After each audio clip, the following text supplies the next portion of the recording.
Radio Red de RCN. Grandes audiencias en la hora de la verdad, al oído.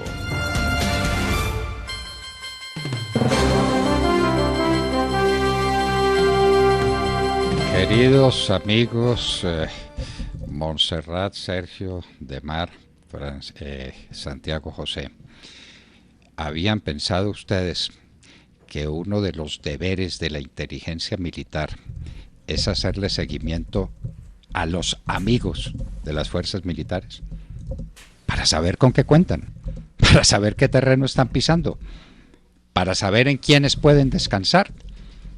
Ustedes sigan apasionadamente y deben seguir lo que fue la campaña de Bolívar desde el momento en que remonta el páramo de Pisba, llega a Socha y hace todos esos movimientos absolutamente fantásticos. ¿Era sobre qué base?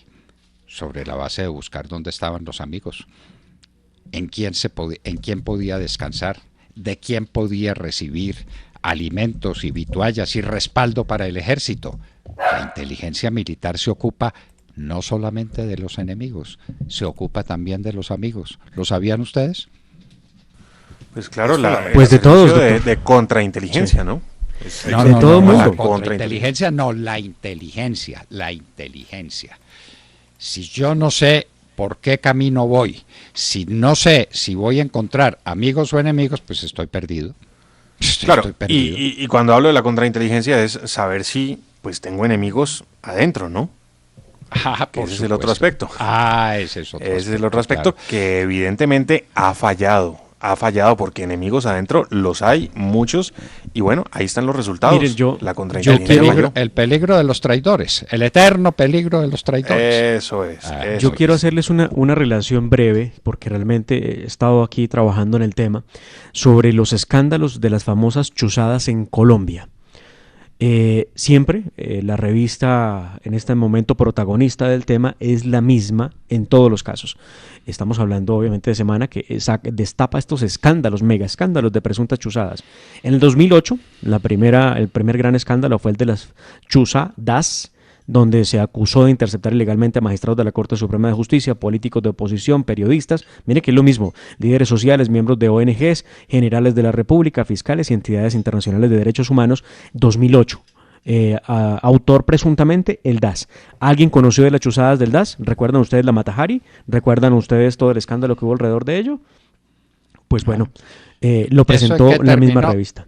Nada. Muy bien, vamos al siguiente caso. No ha podido aparecer una sola chuzada. Esta es la hora, y eso fue en 2008, es decir, 2008. Hace 13 años, 12 años, y no ha podido aparecer una chuzada. Vamos con el siguiente caso. En el 2014, el caso de las chuzadas en el la misteriosa Sala Gris, que dijeron pertenecía al ejército.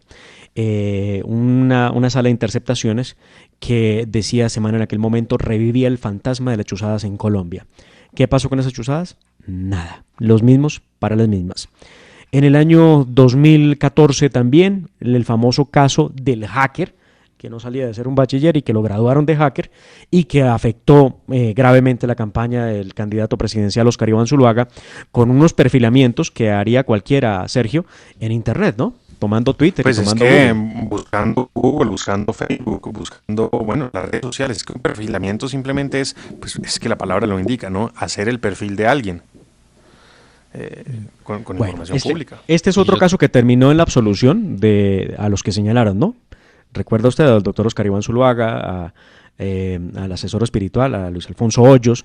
Bueno, en todos. A David Zuluaga lo tienen en capilla todavía, ¿no? A David Zuluaga, pero claro, desde luego. Es que la cosa es complicadita. ¿Y qué tal a Jorge Noguera? Claro, y esto es del DAS del 2008, sí señor. Claro. Exactamente, sí. Claro. A Jorge y luego Noguera. a Hurtado, a Marta Hurtado, seguramente. A María del Pilar. Que fue. María del Pilar Hurtado, gracias. Sí, que fue del DAS. Tenemos entonces 2014, caso del hacker Óscar Iván Zuluaga. 2015, el escándalo de la famosa Sala Andrómeda. Presuntamente desde ese lugar se habrían realizado actividades de interceptación ilegal y perfilamientos contra los negociadores en La Habana, Cuba, en el proceso de paz con los terroristas de las FARC. Gravísimo. ¿Cómo le parece estar uno en el secreto del pensamiento de, ¿cómo se llama? El tipo ese que anda en Europa. De Jaramillo.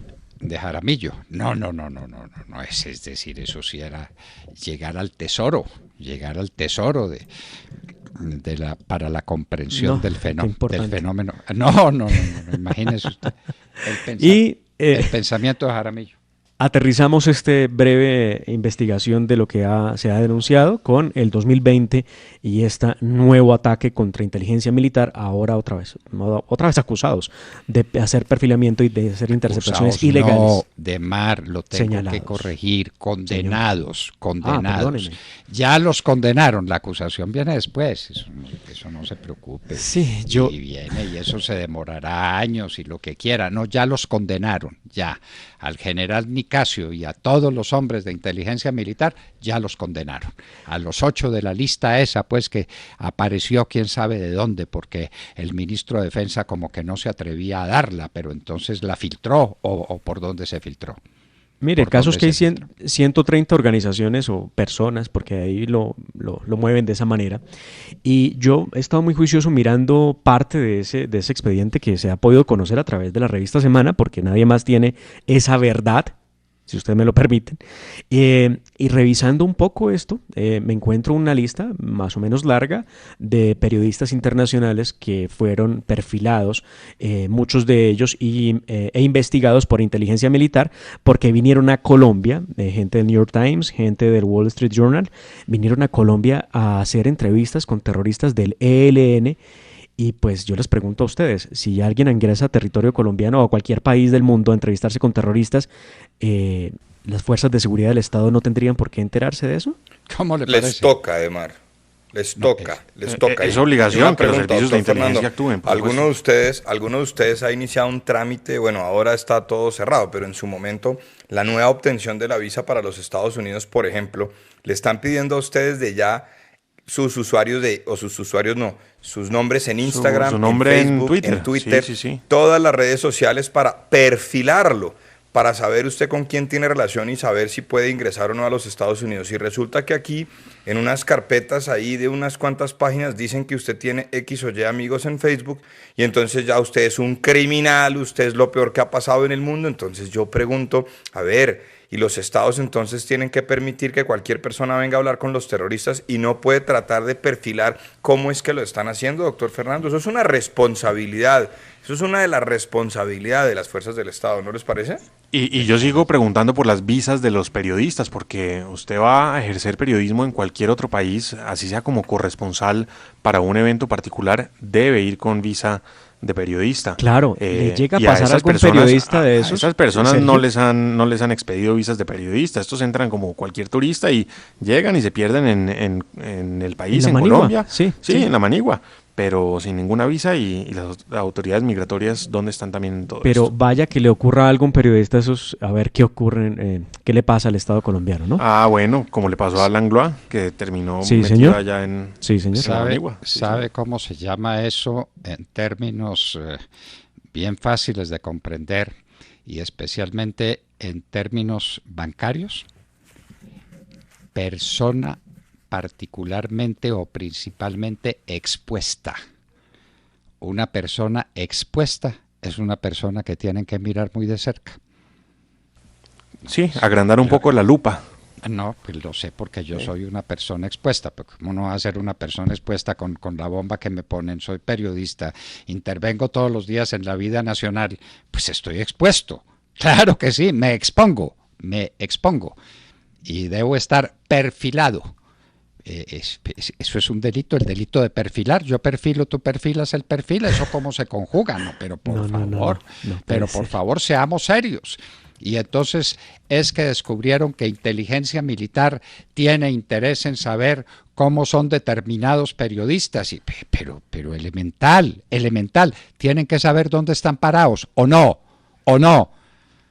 No les metieron una bomba allá en la escuela, ¿cómo se llama? No, en la escuela.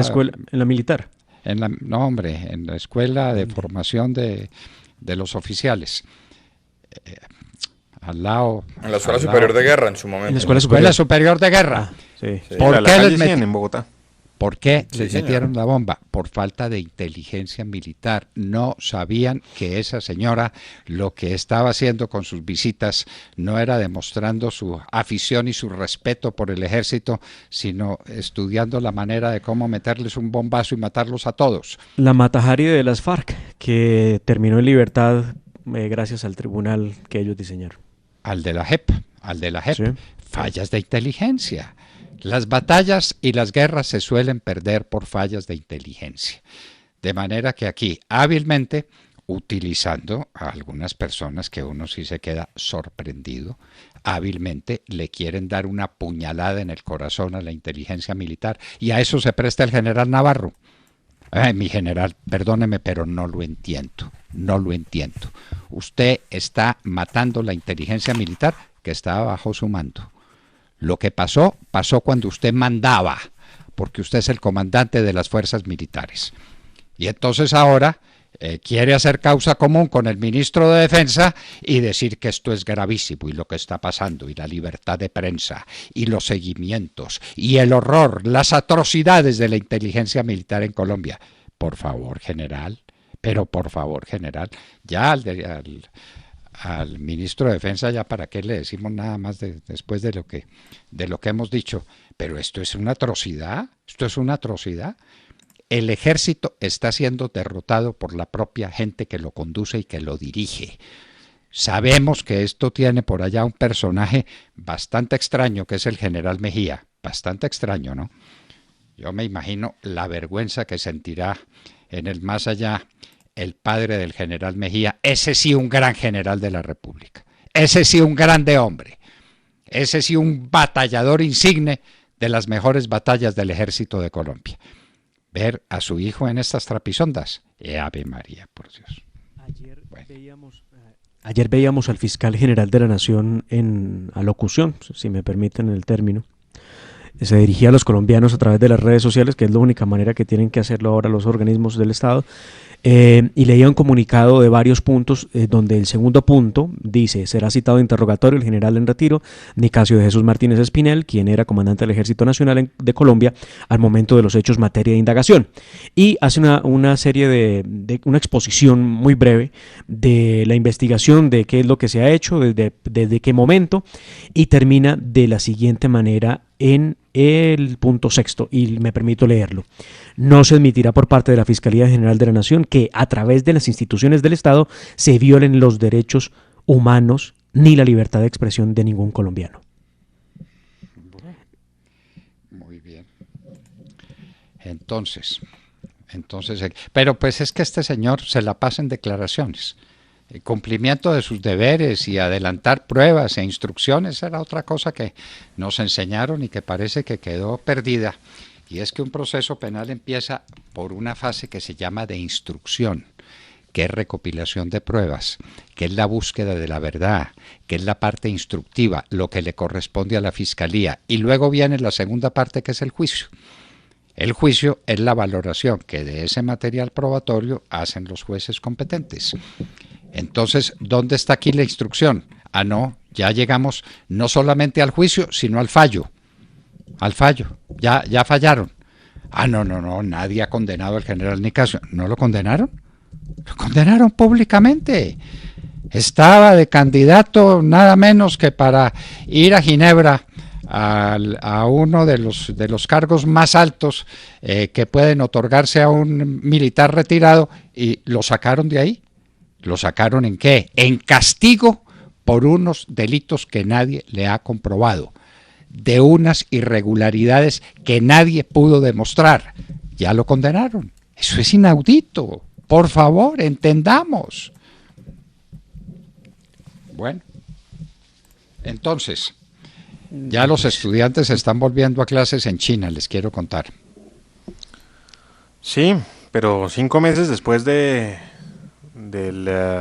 quiebre, del momento en que se conoció el virus, ¿no? Es que para que nos hagamos una idea de que esto es de paciencia, porque muchos estudiantes en Colombia ya se empiezan a preguntar qué va a pasar, por supuesto, con el segundo semestre académico de este año.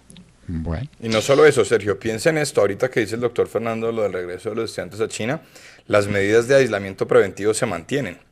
Entonces, piensen ustedes cómo van a ser los salones, Sergio, cuando usted no puede tener un compañero al lado, atrás ni adelante. De manera que la capacidad se va a reducir. Esto va, doctor Fernando, a cambiar la forma como nosotros entendemos y asumimos la educación en todos los niveles. Porque el COVID no se va a ir en 3 meses. Va a estar ahí y vamos a tener que aprender a convivir con él. No, y de China les agrego, anoche hablaba con una colega en Pekín y me contaba cómo la mitad de los restaurantes de su barrio han decidido ya cerrar de manera permanente, acabar el negocio y pues ya no seguir siendo restaurantes allí en algunas zonas de Pekín. La mitad de los restaurantes en un barrio completamente cerrados para siempre. Para siempre. Para siempre. Bueno. Y le quiero contar que las constructoras en Colombia están listas para empezar y cómo van a empezar y cuándo van a empezar y esto cómo va a ser y con qué recursos lo van a hacer. ¿Cuál ha sido el golpe económico que esas constructoras han recibido en esta época de coronavirus? Gran pregunta, ¿no es cierto? Me imagino que los bancos le estarán haciendo inteligencia. ¿Qué hacen los bancos? Perfilar. Cuando llega un cliente. Perfilar. Incluso con las redes sociales. Eso sí que lo hacen hoy en día los bancos. Revisan sus redes sociales. Pero perdónenme, Sergio, eso es clave también para determinar si le prestan plata o no. Si nosotros vamos a reunirnos con alguien, ¿qué hacemos con esa persona? Perfilamos, miramos a ver qué opina, cómo piensa, qué es lo que piensa, pues para podernos sentar a la mesa a hablar con esa persona. Saber ante quién va a estar uno, ¿no? Sí. Ni se les ocurra poner eso en un papel, de mar. No puedo decir que perfilamos. Ni se les ocurra. Aclárese. Tengo que agradecer a las personas que me están leyendo en las dos orillas y en los que reproducen mi trabajo publicado en las dos orillas que se llama ¿De qué vamos a comer? Porque es la pregunta obvia. Vamos a salir del coronavirus. ¿Y de qué vamos a comer? ¿Y con qué? Es la pregunta de las preguntas. Porque que tenemos que salir. Por lo pronto, les contamos que la inflación ha tenido unas cifras supremamente buenas. Por la caída en el precio del petróleo, que aquí no se ha reflejado mucho en la caída del precio de la gasolina al consumidor, pero algo ha caído. Y ni mucho que se están tanqueando los carros por estos días tampoco. Y por el precio de los arriendos. Como prohibieron subir los arriendos, y como, pues, ¿quién está tomando en arriendo una propiedad? Entonces, las cifras... No, antes mucha gente las está devolviendo. Los locales, las oficinas. Bueno, entonces, en el cuarto mes del año, es decir, en abril, hemos tenido una caída en los arriendos. ¿Y les parece que hablemos sobre este tema de la economía? Pero por supuesto. Por supuesto que sí. Bueno, tenemos a un profesor y amigo de esta casa, el profesor Sergio Calderón, que estará en un minuto con nosotros hablándonos precisamente de la economía colombiana en medio de esta pandemia. ¿Nos gastamos la plata o dejamos morir a la gente de hambre? Es más o menos la disyuntiva. Parece que ahí no hay dónde equivocarse, pero ¿cuánta plata cuesta? ¿Y qué va a pasar después? El profesor Sergio Calderón estará con nosotros en un momento en la hora de la verdad. Y hablábamos con ustedes al oído. Al oído.